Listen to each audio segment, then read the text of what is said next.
Halo semuanya, perkenalkan nama saya Cynthia Teresia Lumantobi. Saya dari kelas 12 1 SMA Negeri 1 Laguboti. Di sini saya akan menjelaskan tentang demokrasi berdasarkan Undang-Undang Dasar Negara Republik Indonesia tahun 1945. Periodisasi pemberlakuan Undang-Undang Dasar di Indonesia. Untuk memahami perjalanan demokrasi Indonesia, kita perlu melihat perubahan konstitusi dari waktu ke waktu. Indonesia telah menggunakan 4 konstitusi sejak merdeka, dan masing-masing memberi warna berbeda terhadap demokrasi di Indonesia. Yang pertama, Undang-Undang Dasar 1945 yang berlaku pada 18 Agustus 1945 sampai 27 Desember 1949. Pada masa ini, Indonesia baru saja merdeka. Pemerintah lebih fokus mempertahankan kemerdekaan sehingga pelaksanaan demokrasi belum maksimal. Pers bebas sudah ada, tetapi belum semua indikator demokrasi dapat diterapkan. Namun, semangat demokrasi sebenarnya sudah terlihat sejak BPUPK, seperti usulan Muhammad Yamin tentang asas kerakyatan dan gagasan Insinyur Soekarno tentang musyawarah mufakat. Yang kedua, Konstitusi RIS 1949 yang terjadi pada 27 Desember 1949 sampai 17 Agustus 1950. Pada masa ini, Republik Indonesia Serikat berubah menjadi bentuk negara federal.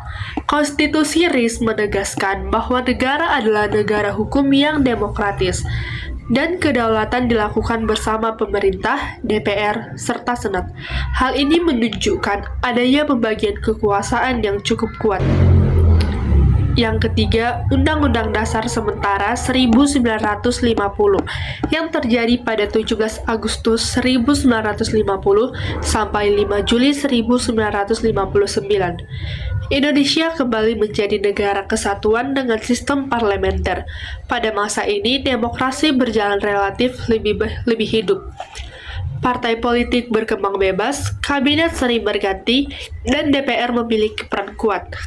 Namun, pergantian kabinet yang terlalu sering membuat pemerintah tidak stabil. Yang keempat, Undang-Undang Dasar 1945 kembali berlaku, yang terjadi pada 5 Juli 1959 sampai sekarang. Ketika konstituante gagal membuat undang-undang dasar baru, Presiden Soekarno mengeluarkan Dekret Presiden 5 Juli 1959. Sejak itu, Indonesia kembali memakai Undang-Undang Dasar 1945.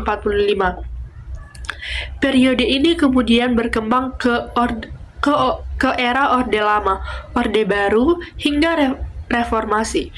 Pada era reformasi, Undang-Undang Dasar 1945 kemudian diamandemen untuk memperbaiki kualitas demokrasi. B. Perubahan Undang-Undang Dasar Negara Republik Indonesia tahun 1945. Yang pertama yaitu latar belakang perubahan Undang-Undang Dasar 1945. Amandemen dilakukan terutama karena, pertama, kekuasaan presiden terlalu besar sehingga rentan disalahgunakan. Kedua, banyak ketentuan yang kurang demokratis dan perlu diperbaiki. Ketiga, tidak ada aturan tentang pembatasan masa jabatan presiden. Yang keempat, perlunya lembaga-lembaga baru untuk memperkuat sistem demokrasi. Yang kelima, tentunya zaman, terutama setelah reformasi tahun 1998. Tujuannya adalah untuk menciptakan konstitusi yang lebih demokratis, modern, dan sesuai kebutuhan bangsa. Yang kedua yaitu proses perubahan. Perubahan dilakukan oleh Majelis Permusyawaratan Rakyat atau MPR dalam rangkaian sidang tahunan MPR. Amandemen dilakukan 4 kali, yaitu pada tahun 1999, tahun 2000, tahun 2001, dan tahun 2002. Prosesnya dilakukan secara terbuka, melibatkan diskusi panjang, serta tetap mempertahankan naskah asli Undang-Undang Dasar 1945 sebagai dokumen dasar. Yang ketiga yaitu hasil amandemen Undang-Undang Dasar 1945.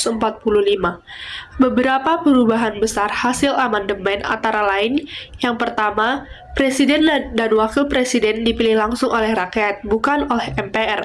Yang kedua, kekuasaan legislatif diperkuat dengan DPR sebagai pembuat undang-undang. Yang ketiga, DPD dibentuk untuk mewakili daerah di tingkat pusat. Yang keempat, dibentuk Mahkamah Konstitusi atau MK sebagai penjaga konstitusi. Yang kelima, hak asasi manusia ditegaskan lebih kuat dalam pasal-pasal tersendiri.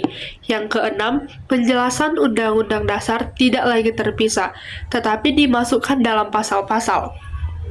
Yang ketujuh, sistem presidensial diperjelas agar pemerintahan lebih efektif.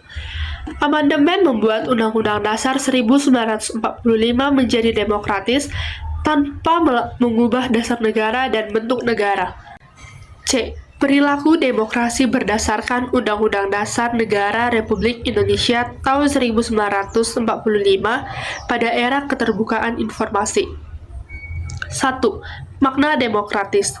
Sikap demokratis berarti cara berpikir, bersikap, dan bertindak yang sesuai dengan nilai-nilai demokrasi, seperti pertama, menghargai pendapat orang, yang kedua, tidak memaksakan kehendak, yang ketiga, melakukan musyawarah untuk mengambil keputusan, yang keempat, bekerja sama, dan mengutamakan kepentingan bersama.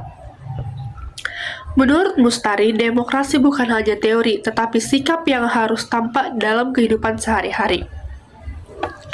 Yang kedua yaitu perilaku demokratis di era keterbukaan informasi. Di era digital saat ini, demokrasi tidak hanya terjadi di ruang rapat atau pemilu, tetapi juga di media sosial. Beberapa contoh perilaku demokratis adalah, yang pertama, menyampaikan pendapat dengan sopan, tidak menyerang pribadi orang lain. Yang kedua yaitu menghindari penyebaran hoaks, karena hoaks dapat merusak demokrasi.